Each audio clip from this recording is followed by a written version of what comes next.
আসসালামু আলাইকুম ওরহমতুল্লাহি ওবারাকাতুহ। প্রিয় সম্মানিত সুধী, আপনাদের অনেকের আছে মুখে ব্রণ হয়।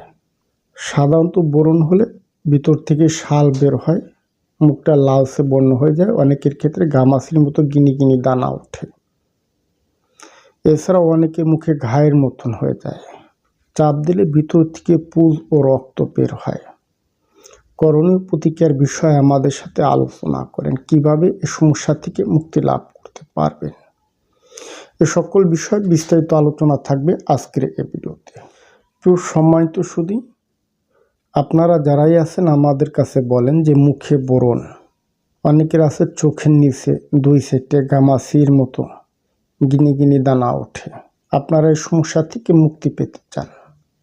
দেখুন, প্রত্যেকটি মানুষই সুন্দরের পূজারী। সবাই চায় তার ফেসটা সুন্দর হোক, ব্রণ মুক্ত থাকুক, ফেসে কালো দাগ না থাকুক, মেস্তা না থাকুক, দেখতে যেন সুন্দর লাগে।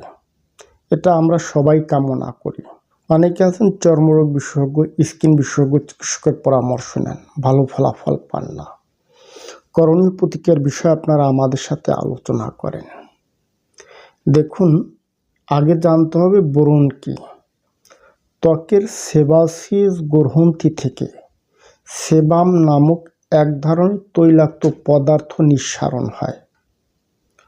যদি কোনো কারণবশত ত্বকের গ্রন্থনালীর মুখটা বন্ধ হয়ে যায়, সেবাম নিঃসরণ হতে বাধাগ্রস্ত হয়, তখনই মুখে ব্রণ ওঠে, একনি ওঠে।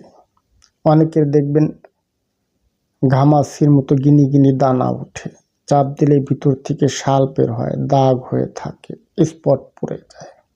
এছাড়াও মেডিকেল থেকে আমরা যে তথ্য পাই, আমাদের ত্বকে প্রোপাইনি ব্যাকটেরিয়া অ্যাকনিস নামে এক ধরনের জীবাণু আঘাত করে। এর থেকে দেখবেন ঘা হয়ে গেছে, মুখে লালচে বর্ণ হয়ে যায়, চাপ দিলে শাল বের হয় না, রক্ত বের হয়, পুজ বের হয়, বড় বড় স্পট পরে দাগ পড়ে যায়। সমাধান পাচ্ছেন না, কিভাবে সমাধান করবেন, আমাদের কাছে সমাধান চান। দেখুন, এ জাতীয় সমস্যার ভালো সলিউশন আছে, স্থায়ী সমাধান আছে। রোগীরা সবসময় ঔষধের উপরে নির্ভরশীল হতে চায়। আমরা বলি ঔষধ ছাড়াও স্থায়ীভাবে সমাধান হয় যদি সে একটু সতর্কতা অবলম্বন করে। আজকাল সবাই দেখবেন ফর্সা হওয়ার জন্য ক্রিম লাগায়। কসমেটিক্সের দোকানে গেলে সিরামের ক্রিমের অভাব নাই, ফর্সা হওয়ার ক্রিমের অভাব নাই। যত্রতত্র কসমেটিক্সের প্রোডাক্ট ব্যবহার করে স্কিনটাকে নষ্ট করে ফেলে, যার কারণে চিকিৎসা নিয়েও এরা ভালো ফলাফল পায় না। এখন এর জন্য ভালো সলিউশন কি? সলিউশন হচ্ছে, অনেক মেয়ে লোক আছে ধূমপান করে, ইয়াং জেনারেশন আছে ধূমপান করে, অধিক মাত্রায় অ্যালকোহল সেবন করে, এ জাতীয় সমস্যা তাদের হয়ে থাকে, তারা করে থাকে। এখন থেকে ধূমপান বাদ দিতে হবে, অধিক মাত্রায় অ্যালকোহল সেবন থেকে বিরত থাকতে হবে। এছাড়াও রাতে পর্যাপ্ত পরিমাণ ঘুমাইতে হবে, বেশি করে পানি পান করা।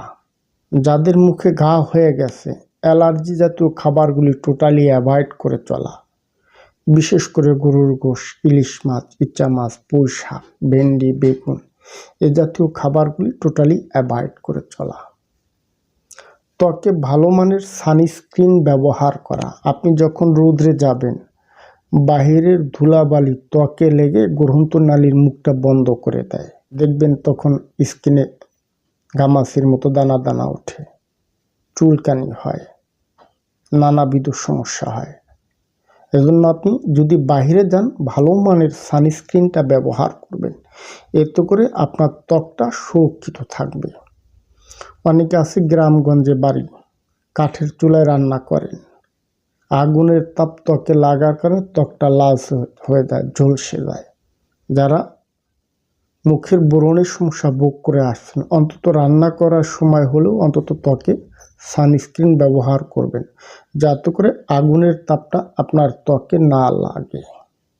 এছাড়াও সুষম খাবার খাওয়া, বিশেষ করে আমরা বলি সালাদ জাতীয় খাবারটা বেশি করে খাবেন, যেরকম শসা, টমেটো, গাজর, এ জাতীয় খাবারগুলি বেশি করে ট্রাই করা। সর্বশেষ বলি এর চিকিৎসা কী। দেখুন, যাদের মুখে ব্রণ উঠে, গামাছির মতো হয়, শাল ওঠে, কিংবা ঘা হয়ে গেছে, ভিতর থেকে রক্ত আসে, পুজ আসে, ইনফেকশন হয়ে গেছে, আপনারা নিকটস্থ একজন চর্মরোগ বিশেষজ্ঞ চিকিৎসকের পরামর্শ নেবেন, কিংবা চাইলে হোয়াটসঅ্যাপ, ইমো থেকে আমাদের সাথে যোগাযোগ করবেন। সম্মানিত সুধী, আশা করছি আপনারা বুঝতে পারছেন যে মুখে ব্রণ কি, ব্রণ উঠলে করণীয় কি। আজ এ পর্যন্ত। যদি আমার ভিডিওটি দেখে ভালো লেগে থাকে তাহলে সাবস্ক্রাইব করে দিবেন, সে সাথে লাইক কমেন্ট শেয়ার করে দিবেন। ধন্যবাদ, ভালো থাকবেন সবাই।